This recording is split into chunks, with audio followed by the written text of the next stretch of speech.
Hola compañeros, hoy les vamos a hablar del sistema digestivo. Para empezar, Ella es Sofía y nos va a hablar del esófago. Pongan mucho cuidado que ella es brava. les voy a explicar un poco sobre el esófago. Bueno, el esófago es un tubo muscular que forma parte del sistema digestivo superior. Tiene como función principal transportar el alimento y líquidos desde la faringe hasta el estómago, sin que se produzca ningún tipo de digestión química dentro de él. Este se encuentra detrás de la tráquea y delante de la columna vertebral, atravesando el cuello, el tórax y parte del abdomen antes de llegar al estómago. En adultos mide aproximadamente 25 centímetros de largo a 2 y 3 centímetros de diámetro, eso ya dependiendo de cada persona. El esófago está dividido en 3 porciones anatómicas: porción cervical, porción torácica y porción abdominal. En la porción cervical, que es la parte más alta del esófago, situada en el cuello, esta empieza desde el nivel de la sexta vértebra cervical, justo después de la faringe. En esta parte se encuentra el esfínter esofágico superior, que regula el paso del bolo alimenticio desde la faringe hacia el estómago. Ya en la porción torácica, que es la parte más larga, que atraviesa el tórax, pasa detrás del corazón y entre los pulmones. Esta se encuentra protegida por el mediastino en una región central del tórax. Ya en la tercera porción, que es la abdominal, que es la parte final de unos 2 a 4 centímetros que conecta directamente con el estómago, termina en el esfínter esofágico inferior, también conocido como el cardias, que evita que los jugos gástricos del estómago regresen hacia el esófago. Sofía, me hice un Master Express. Es la lección. Escucha la ciencia en mi nueva canción. Esófago es tubo, va de faringe a panza. Función principal, el bolo avanza. Por peristalsis, no hay tardanza. Tiene un esfínter arriba, no entra el aire, ¿eh? Y otro abajo, el cardias, no sube el reflujo, lo sé. Para que comas seguro y sin acidez. Este pequeño músculo lo hace bien. Punto final, lo aprendí, ¿ves, Sofía? Yo también tengo mucha sabiduría. Ya en la tercera porción, que es la abdominal, que es la parte final de unos 2 a 4 centímetros que conecta directamente con el estómago, termina en el esfínter esofágico inferior, también conocido como el cardias, que evita que los jugos gástricos del estómago regresen hacia el esófago. Por otro lado, el esófago está formado por 4 capas principales, desde la parte más interna hasta la externa, que son la mucosa, la submucosa, la muscular y la adventicia. En la mucosa, que es la capa que está en contacto directo con el alimento, esta está formada por el epitelio plano estratificado no queratinizado, que protege el esófago del roce constante del bolo alimenticio. La segunda capa, que es la submucosa, esta contiene glándulas esofágicas que producen moco. Este moco lo que hace es que lubrica el interior del esófago y facilita el paso del bolo alimenticio. Ya en la tercera capa, que es la muscular, es la capa más importante para el movimiento del esófago. Esta está compuesta por 2 tipos de músculos. En el tercio superior hay músculo estriado, que este es el que permite el control voluntario del inicio de la deglución. En el tercio medio hay una mezcla de músculo estriado y liso. Y en el tercio inferior hay músculo liso, que se mueve de forma involuntaria. Estos músculos lo que hacen es que se contraen en ondas rítmicas, generando el movimiento peristáltico. Y ya en la cuarta capa, que es la adventicia, esta es la capa externa, que está formada por el tejido conectivo que fija el esófago a las estructuras vecinas dentro del tórax. Para darme a entender un poco más, voy a explicar un poco sobre el movimiento peristáltico, que lo mencioné en la tercera capa, que es la muscular, la del esófago. Este es un movimiento automático que impulsa el bolo alimenticio desde la faringe hacia el estómago. Este funciona como una serie de ondas de contracción y relajación muscular que avanzan a lo largo del esófago. Bueno, este movimiento es involuntario, que quiere decir que nosotros no lo controlamos, y está regulado por el sistema nervioso autónomo. Se activa cada vez que el bolo entra en el esófago. Cabe recalcar que gracias al peristaltismo el bolo puede avanzar incluso si estamos acostados, de cabeza o sin ayuda de la gravedad. Están los esfínteres esofágicos, que básicamente el esófago tiene dos válvulas musculares que controlan el paso del bolo alimenticio. Está el esfínter esofágico superior y el esfínter esofágico inferior.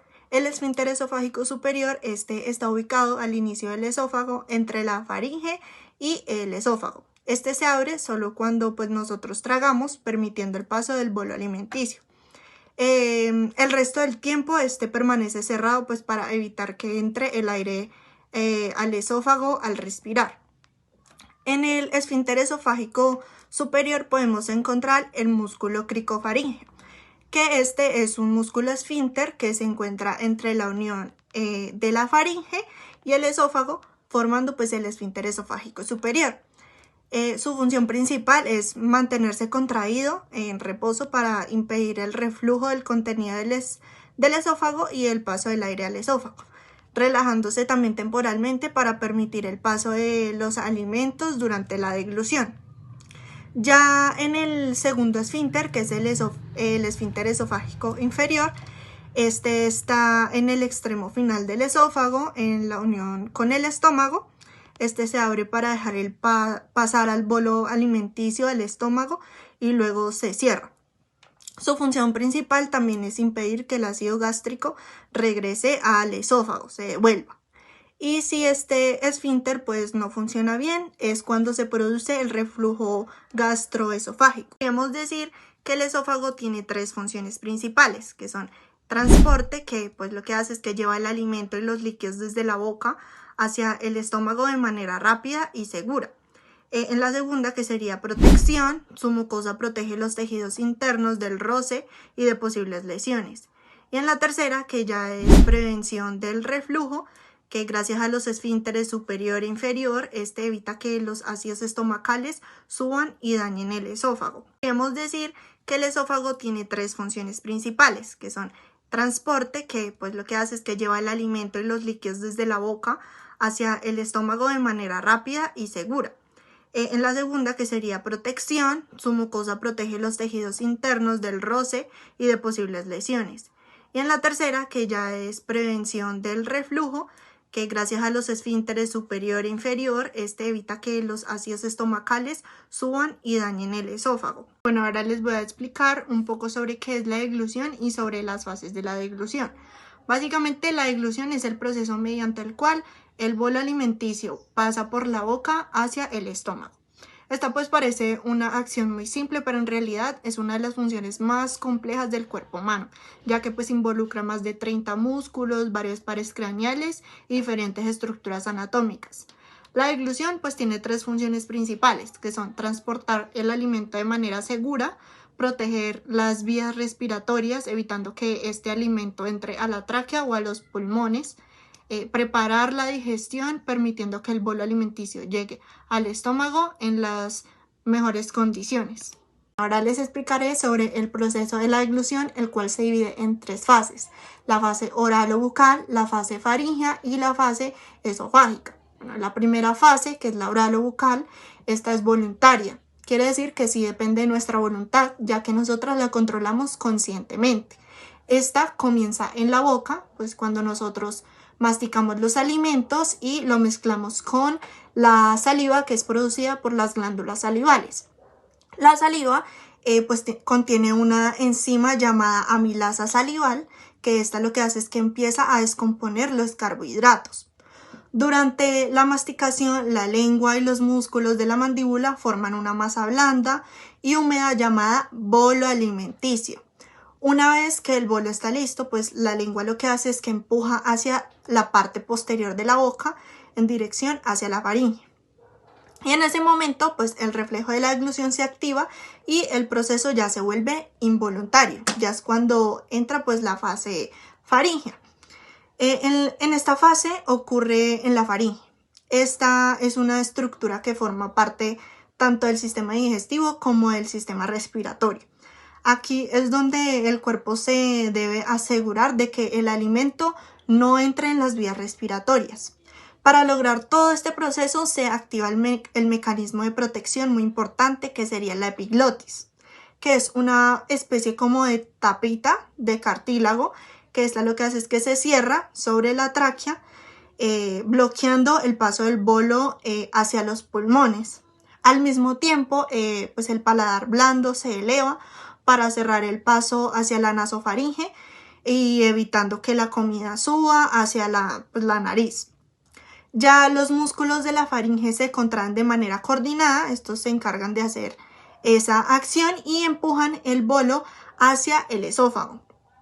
Esta fase dura menos de un segundo, es muy rápida, pero es crucial para evitar el atragantamiento o aspiraciones. Ya en la tercera fase, que sería la última, que es la esofágica, igualmente es involuntaria. En esta fase lo que pasa es que el bolo alimenticio entra en el esófago a través del esfínter esofágico superior y a partir de ese momento el movimiento es completamente involuntario. Los músculos del esófago lo que hacen es que se contraen de manera pues alternada y generan ondas peristálticas, que lo que hacen es que impulsan el bolo hacia abajo. Ya en este recorrido dura aproximadamente de 5 a 10 segundos, dependiendo de si el alimento es líquido o sólido. Cuando ya el bolo llega al final del esófago, al esfínter esofágico inferior, este se relaja para permitir que entre al estómago. Ya, y por último, después de que el esfínter se cierra para evitar el reflujo, que es cuando los jugos gástricos suben y producen la sensación de ardor y acidez. Por eso es muy importante los esfínteres esofágicos, tanto superior como inferior. Bienvenidos al viaje del alimento. Bueno chicos, vamos a hablar de uno de los órganos vitales del sistema digestivo, que es el estómago. Vamos a hablar de su estructura, su irrigación arterial y su inervación simpática y parasimpática. Bueno, el estómago es un órgano muscular con forma de J que se encuentra entre el esófago y el intestino delgado. Se divide en varias regiones principales, como las cárdias, que es la porción que se conecta con el esófago, el fondo, que es la cúpula superior, el cuerpo, que es la parte central y más grande, el antropilórico y el canal pilórico, que son las partes inferiores que conducen al píloro, y el píloro es el esfínter que regula el vaciado hacia el duodeno. Sus paredes están formadas por capas, destacando pues la capa muscular, esencial para la mezcla y propulsión de los alimentos, que sería el quimo, y la mucosa, donde se encuentran Llegamos al estómago. Aquí se mezcla todo. las células que secretan el ácido y clorhídrico y las enzimas. La irrigación arterial, que pues como ya lo sería el aporte sanguíneo, que para funcionar pues el estómago se necesita abundante suministro pues de sangre oxigenada. Esta irrigación proviene pues de las ramas del tronco celíaco, la arteria principal del abdomen superior. Las arterias claves que irrigan el estómago serían la curvatura menor, que sería el borde derecho, que irrigada por la arteria gástrica izquierda, que es la rama directa del tronco celíaco, y la arteria gástrica derecha, que es la rama de la arteria hepática propia. También está la curvatura del borde izquierdo, irrigada por la arteria gastromental izquierda, y que sería la rama de la arteria esplénica, y la arteria gastromental, que es derecha, que sería la rama de la arteria gastroduodenal. También está el fondo y parte superior, que reciben sangre de las arterias gástricas cortas y las ramas de la arteria esplénica. Todas esas arterias pues forman un sistema de arcos arteriales a lo largo de las curvaturas. Estas aseguran un suministro constante y robusto. Si una rama está parcialmente ocluida. La inervación, pues hablando de lo autónomo, el movimiento y las secreciones del estómago son controlados por el sistema nervioso autónomo, que actúa de forma involuntaria, con dos componentes principales, pues el parasimpático y el simpático. La inervación parasimpática pues es el acelerador de la digestión, está a cargo de los nervios vagos, como ustedes ya saben, pues el décimo par craneal. La función de esta es el aumenta la movilidad, como las contracciones musculares del estómago, y estimula la secreción de ácido clorhídrico y pepsina. Esto preparando el estómago para digerir la comida. Uno de los recorridos del nervio vago izquierdo se convierte en el tronco vaginal anterior y el nervio vago derecho en el tronco vaginal posterior, distribuyéndose por la superficie gástrica. La inervación simpática pues ya sería más o menos así como el freno y el sistema de respuesta al estrés. Proviene de los segmentos torácicos de la médula espinal a través de los nervios espláncnicos mayores. Uno de los recorridos pues sería que los nervios viajan a través del plexo celíaco antes de llegar al estómago. Las funciones de esta inervación pues es disminuye la motilidad y reduce la secreción gástrica.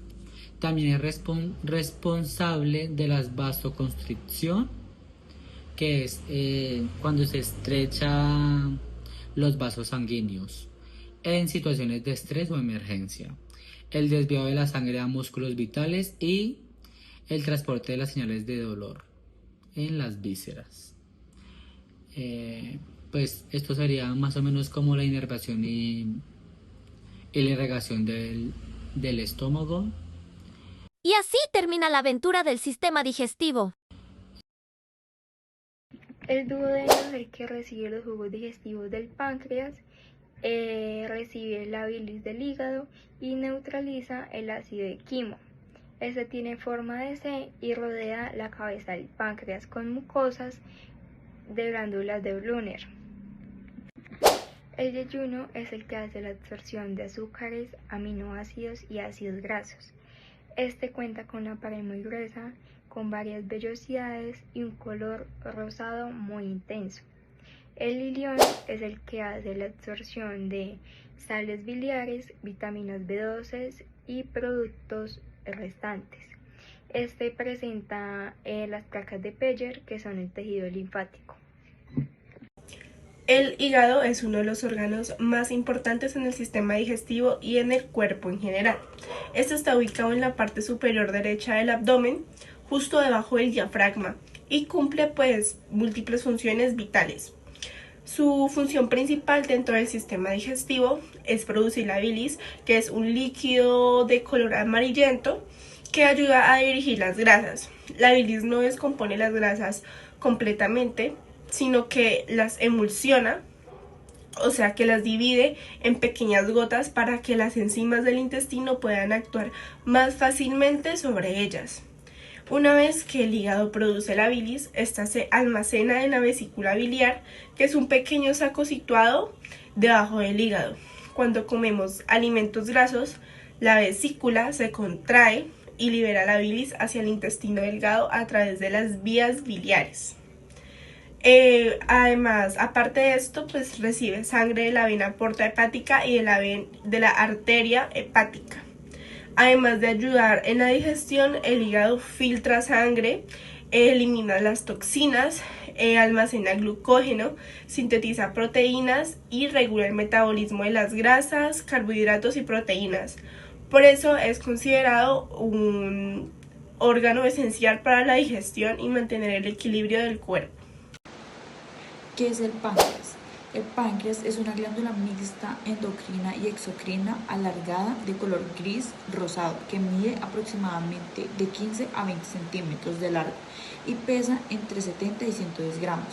Está situado en el lado posterior del abdomen, en el retroperitoneo, transversalmente por detrás del estómago. Se extiende desde el duodeno a la derecha hasta el vaso a la izquierda. Sus divisiones anatómicas son: el páncreas se divide en 4 partes principales: La primera es la cabeza, que es la parte más ancha y se encuentra rodeada por la curvatura del duodeno. En su parte posterior se encuentra el conducto colédoco y la vena cava inferior.